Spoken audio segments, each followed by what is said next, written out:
예, 안녕하세요. 오늘은 제목을 욕심쟁이 마음 공부 이렇게 지어 봤어요. 여기서 욕심쟁이는 저를 가리키는 겁니다. 우선 이제 동화책인가? 이런 거 읽다 보면 돼지하고 소 얘기가 있어요. 그러니까 돼지가 하루는 투덜투덜 하는 거죠.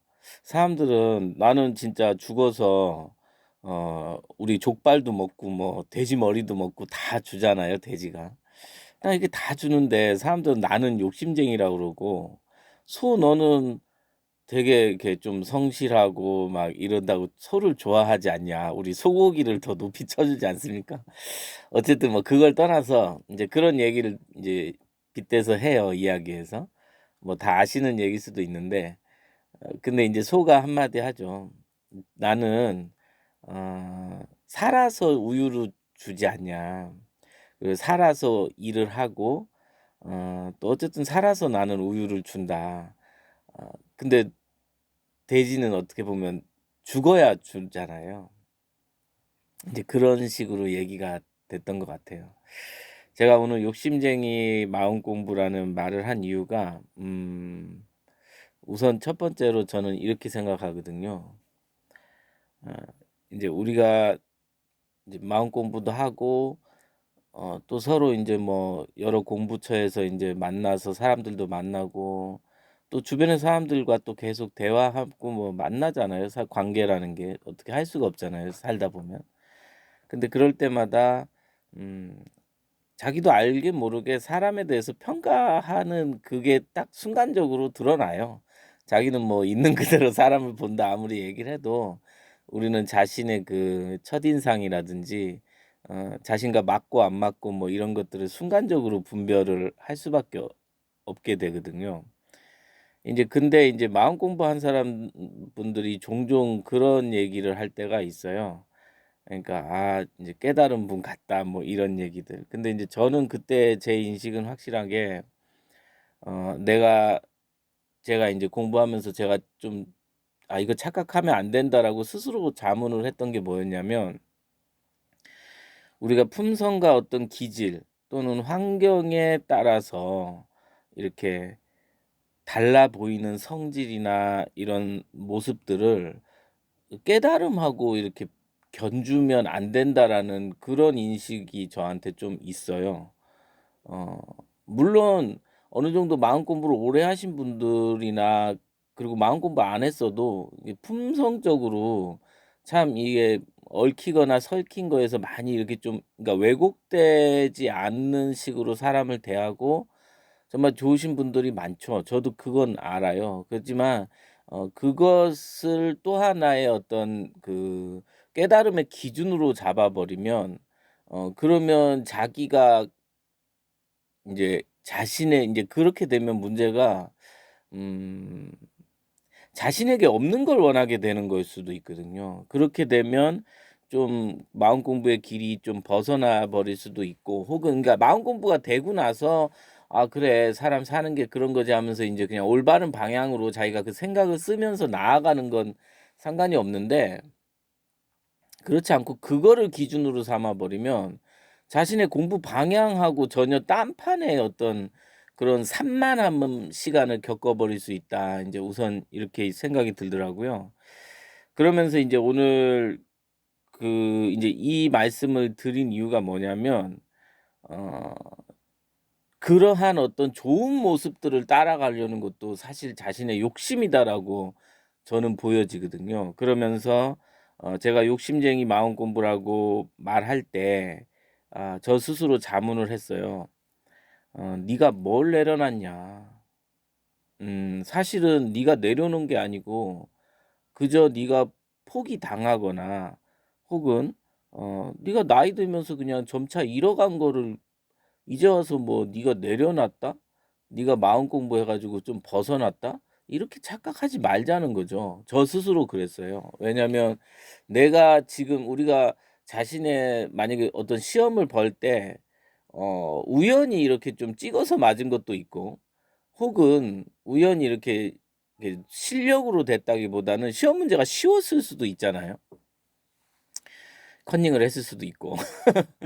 근데 인제 이런 식으로 자신의 실력과 어떤 그 우연이라는 그런 거에 이렇게 겹쳐져 버리면 또한 공부가 좀 냉철하지 못하지 않을까. 뭐 공부가 따로 있다라기보다 어쨌든 자신의 안목이 흐려진다라는 관점으로 본다면 좀 이렇게 정확한 정확한 안목의 변화를 겪어야 되거든요. 근데 그런 걸 겪기 전에 그 다른 어떤 오염물질로 인해서 이게 흐트러져 버린다는 거죠. '아 내가 그냥 이렇게 하면 되겠구나.' 이렇게 생각할 이게 생긴다는 거죠, 잘못이.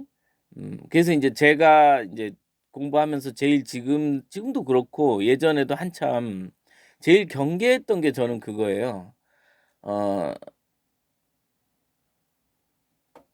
이렇게 아까 초반에 인제 원래 품성이나 기질이나 어떤 환경이나 우리 스승님들이나 이렇게 많이 접해 보시고 그래도 그분들의 어떤 모습을 저는 그분들의 인성적 진짜 우리가 그냥 이때까지 살아온 생활의 모습이나 그런 인성으로도 충분히 그 가닿을 수 있는 분들이 많잖아요. 그리고 그런 분들보다 더 훌륭한 아주 뭐 자선도 많이 베풀고 한분도 많으니까. 그러니까 예전에 어떤 교회를 갔는데 맨날 자기 교회가 무슨 외국에서 인정받았다 뭐 대통령상 받았다 막 이런 것만 광고를 하는 거예요. 근데 나는 큰 교회 찾아온 게 아니었거든요. 왜냐면 큰 교회로 따지면 세상에 큰 교회가 얼마나 많습니까? 뭐 미국에 가면 더 큰 교회가 있을 거고 우리나라로만 쳐도 뭐 사랑의 강남에 뭐 잘 나가는 교회 많지 않습니까? 그런 걸 찾아온 게 아닌데 계속 그런 걸 얘기하는 거예요. 그래서 나는 좀 거기서 되게 의문을 많이 품었었거든요. 그러니까 우리가 마음 공부하면서 접할 수 있는 여러 뭐 선지식이나 이런 것도 선지식의 모습을 따라서 뭐 "이분이 이렇다." 나는 그런 얘기는 귓등에도 안 들어와요. 그냥 그러니까 그분들의 모습이 잘못되거나 그게 깨달은 모습이 아니고 막 이런 얘기가 아니라 거기에 관심 가질 수준이 아니에요 제가. 그러니까 거기에 먼저 관심을 가질 필요가 없다는 거죠. 그래서 우선 이 말은 참 조심스러운 말이기도 한데 저는 어쨌든 아까 그 교회 그 비유가 좋은 것 같아요. 교회가 막 외국에 전도가 많이 되고 막 뭐 교회 건물이 막 화려하고 이걸 따라서 우리가 교회를 간 게 아니잖아요. 그리고 그 교회에 얼마나 많은 그 선행을 해 가지고 막 대통령 표창을 받고 뭐 이런 걸 가지고 뭐 주간 조선에 실리고 막 이런 유치한 발상들을 하더라고요 되게. 나는 그게 너무 한심했거든요 그때 당시. 근데 인제 마음 공부할 때도 기본적으로 자기가 인제 어쨌든 아까 그런 말을 더 많이 하긴 그렇고 어쨌든 인제 자기 스스로한테 다시 그게 자꾸 정립을 그러니까 좀 정화를 해야 된다 그럴까? 음 내가 가고자 하는 길에 멋진 꽃이 핀 것까지는 뭐 충분히 즐기면서 가겠지만 그 길은 또 가야 되는 길이라는 거죠, 제 생각은. 그래서 인제 제가 항상 조심했던 게 나 스스로한테도 인제 그 점검을 했어요. 내가 쪼끔 뭐 마음이 예전보다 좀 편해졌던가 혹은 예전에 비해서 뭐 끄달리지 않았다든가 뭐 이런 것들을 '내가 정말 뭘 내려놨나?' 혹은 아까 말씀드린 포기당하거나 또는 '나이 들면서 자연스럽게 변한 걸 가지고 지금 착각하고 있는 건 아닌가?' 이런 제 스스로의 인제 어떤 점검을 했었던 것 같고요.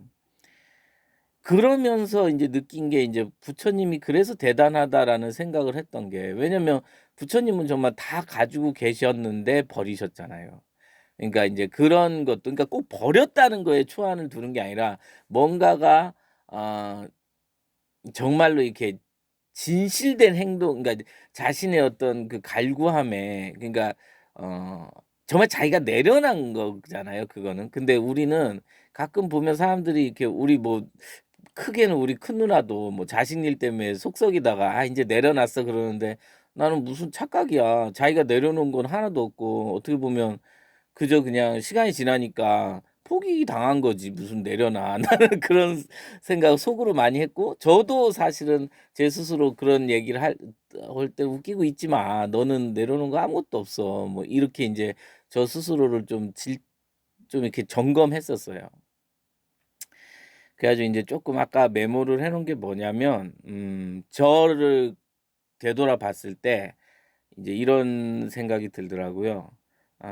마음 공부 하나 더 얻어서 내가 잃은 걸 보상받으려 했지 아무것도 놓으려 하지 않았다는 걸 알았다. 어 그래서 지금도 사실 뭔가를 놓고 말고 할 만한 그런 어떤 말을 할 만한 주제가 안 된다. 이제 이런 식으로 어떤 저 자신을 점검했던 생각이 있고요. 실제로 이건 뭐 고백을 하자면 사실 진짜로 저는 제 스스로 뭔가를 놓고 뭐 이해하고 내려놓고 뭐 저 이런 거 없어요. 그냥 자연스럽게 분명히 포기될 건 포기되고 뭐 그리고 또 뭐 인제 나이가 들어서 가면서 인제 회복될 수 없는 거에 대해서 인제 인지하고 요런 과정에서 인제 요런 과정이었지 뭔가 이렇게 어 어떻게 보면 냉정하게 얘기한다면 인식의 변화를 겪고도 그닥 그 어떤 크게 이렇게 스스로 이렇게 나아간 길은 별로 없다는 점수를 줄 수밖에 없더라고요, 스스로한테. 그래 가지고 인제 마지막에 인제 여기 또 뭐라고 적어 놨냐면 "무엇 쉽게 놓을 수 없는 안목에서 가질 수 없다는 안목으로 변했으니." 그러니까 인제 제가 지금의 인제 저 스스로를 점검하면 무언가 쉽게 놓을 수 없 예전에는 미련이라는 게 있었을 거 아니에요. 그러니까 그 미련도 이게 냉정하게 판단해야 되는 거예요. 정말 내가 자연스럽게 시간이 지나서 미련이 없어진 건지 아니면 정말 안목의 변화로 정말 '아 이게 구할 게 없는 거구나. 참 이 미련인 거가 가질 아무 근거가 없는 거구나.'라는 걸 확실히 알고 있냐라고 인제 점검을 해 보면 인제 우선은 확실한 거는 인제 그렇게 뭔가 쉽게 놓을 수 없는 그러니까 미련이 있었죠. 그래서 미련 그런 어떤 쉽게 놓을 수 없는 안목에서 이제는 정말 가질 수 없다는 안목으로 변했으니 다시 그런 방식의 삶을 향할 뿐입니다. 인제 그런 방식이라는 건 인제 이런 방식이죠. 인제 이제는 이런 방식. 정말 우리가 한순간 한순간 이렇게 살아가면서 어 뭐 모래성을 쌓았다가 무너뜨렸다가 쌓았다가 무너뜨렸다 이런 그런 세월을 꾸준히 보내지 않았었습니까? 근데 그 모래성이 모래성인 줄 모르고 그게 진짜 성일 수 있다는 생각에 계속해서 성을 쌓고 고집을 피우고 이렇게 살고 계속 미련을 이렇게 남고 살고 그런 세월이 있었다면 이제는 바뀐 안목으로 인제 그런 세월을 안 살겠다 이게 아니라 '아 정말 그런 세월을 살려고 해도 살 수도 없구나.' 인제 모래성을 지었으면 그냥 모래성인 줄 알고 그게 또 시간이 되면 사라질 것이라는 걸 명확히 알고 하루하루를 인제 그런 방식 인제 뭔가 정말 '있다.'라는 방식에서 아 원래부터 없었고 '있을 수 있다.'라고 생각은 하지만 사실은 없다. 이런 어떤 바뀐 안목으로 지금 익숙함에 대해서 제가 어제도 익숙함이라고 했는데 이제는 그런 하루하루의 시간이 어 뭐 조급할 필요는 없죠. 우리가 지금까지 삶을 내가 이 삶에 익숙해지려고 조급하게 뭐 물론 살아왔지만 이 나머지 시간은 서서히 인제 하나 둘씩 그렇게 어 좀 뭔가 생각들을 치워가면서 거기에 익숙한 삶을 살겠죠. 그거는 어떤 사실은 내려놓는다는 것도 저는 능동 형태로 보이거든요. 어 그리고 나이가 들어서 저절로 내려지고 하는 것도 중요하겠지만 그거야 뭐 우리가 안 해도 되는 거니까. 다만 우리 죽어서까지도 못 내려놓고 가는 것도 있잖아요. 만약에 예전 방식대로 살았으면 아마 죽을 때까지도 못 내려놓고 그렇게 살았을 거예요. 근데 인제 제가 살아서 죽어 보기라고 얘기했듯이 어 그 그러니까 이 노화 그러니까 그러니까 전혀 능동하고는 전혀 상관없는 그런 익숙함, 그런 익숙함에 젖어들면서 하루하루 이렇게 지내는 게 좋은 것 같아요. 예 고맙습니다.